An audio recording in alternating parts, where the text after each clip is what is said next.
It's 8 a.m. on a Saturday. I'm about to head out and go get some coffee, but my girlfriend just recently told me that I've been a lot more negative lately. And when somebody that you love tells you something about yourself, it can be hard to not want to close up and dispute it and say that's not true. But if this person actually loves you and they're telling you something about yourself with the intention of helping you improve, I'm not saying like take it at face value, but take it and sit back and think about it and just kind of reflect on how you've been acting, reflect on your thoughts lately, just to see if there's any truth to it. And I've realized, yes, there is a lot of truth to it. I have been a lot more negative lately. I'm realizing that it's probably because I haven't been on my routine as much as I used to be. I'm getting back on my routine. I'm getting back on my grind. It's Saturday. I woke up at 6:30 or 7. Yeah, that's what this video is about. Just having a routine. I've been trying literally all summer to get back on the routine that I had before the summer started, and I haven't been able to do it consistently. It's been a struggle, honestly. My routine used to consist of me waking up between 6 and 6:30 and the latest 7. I used to wake up early every day, weekend, weekday, whatever. Go to Wawa, which is like 4 minutes down the street from me. Grab a hot coffee, maybe like something to eat for the morning. But of course, if I'm intermittent fasting, then I usually don't grab anything to eat. I just grab my coffee,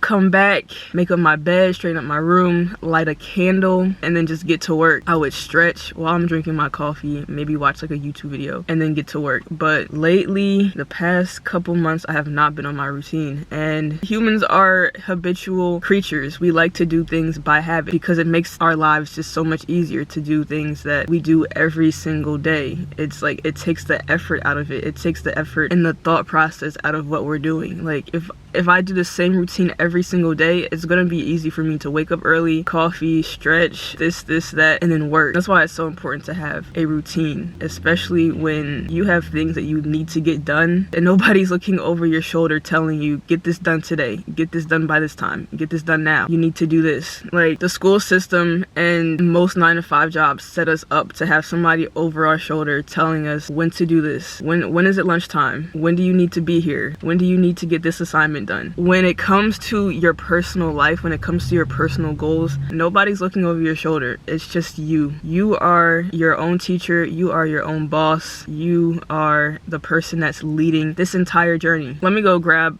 a coffee and then I'm gonna get back to y'all in a second.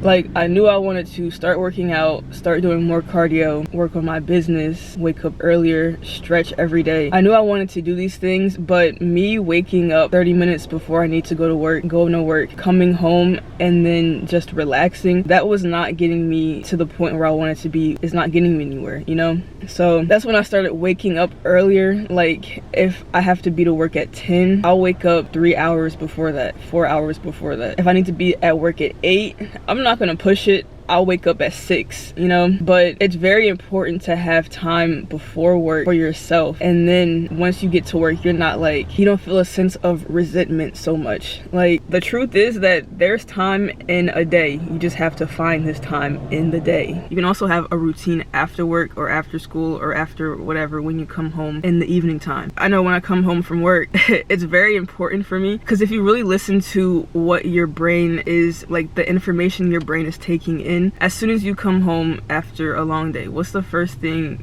you want to do? You might take off your shoes, take off your jacket. You might go into your room and start taking off your outside clothes and put on your relaxing clothes. So what does this tell your brain? This tells your brain, I'm home, I'm getting into my comfy clothes, it's time for me to relax. I'm no longer outside. But if you have things you need to do, like say you need to come home first before going to the gym, you don't need to put on your comfy clothes, you need to put on your gym clothes. If you want to start working on like your business, you don't need to put on your comfy clothes, you need to maybe put on a different pair of clothes that's clean so you don't feel like dirty, but put on outside clothes to work. Like, your brain takes these little cues and it just acts accordingly. Like, you have to give your brain the proper cues. And I do this a lot when it comes to scents. So scents are very powerful when it comes to your memory. Your brain remembers scents and the memory that connects to those scents very well. And say for example, you smell somebody's fragrance, like somebody's perfume or cologne that you haven't smelled in a long time,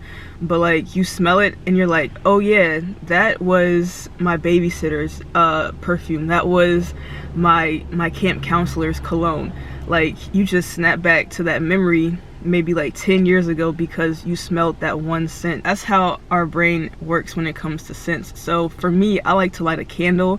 I have one specific scent, one specific brand of candle, where if I'm trying to work, if it's time for me to work, I'm gonna light this candle and my brain's gonna say, okay, you usually light this candle when it's time for us to work, and you just lit this candle, and now my body's smelling the scent and it's getting in the mood of working. So just little things like that. It can be little things like the clothes you're wearing, the scents you smell. Before you go to sleep at night, open up your blinds so that when you wake up, as you're waking up, the light is already shining into your room. You don't have to get up and open up the blinds in order to get light. Like your body is waking up to bright light coming in your room, and then your brain's like, okay, it's time for us to wake up. Okay, it's morning time to start this routine. When it's about time to go to bed, turn off the bright lights, turn off most of the lights. Have specific lights for working and specific lights for relaxing. That's just a small introduction of routines and how I use routines to get myself, like get my head in the game. And you know, I'm bringing this to you guys right now because like I said, I haven't been feeling like I've been in a good routine. I've been feeling negative. I haven't been feeling like I'm doing the things that I want to do just because I'm so thrown off my routine, and it's caused me to be like a negative Nancy, and I hate that. I'm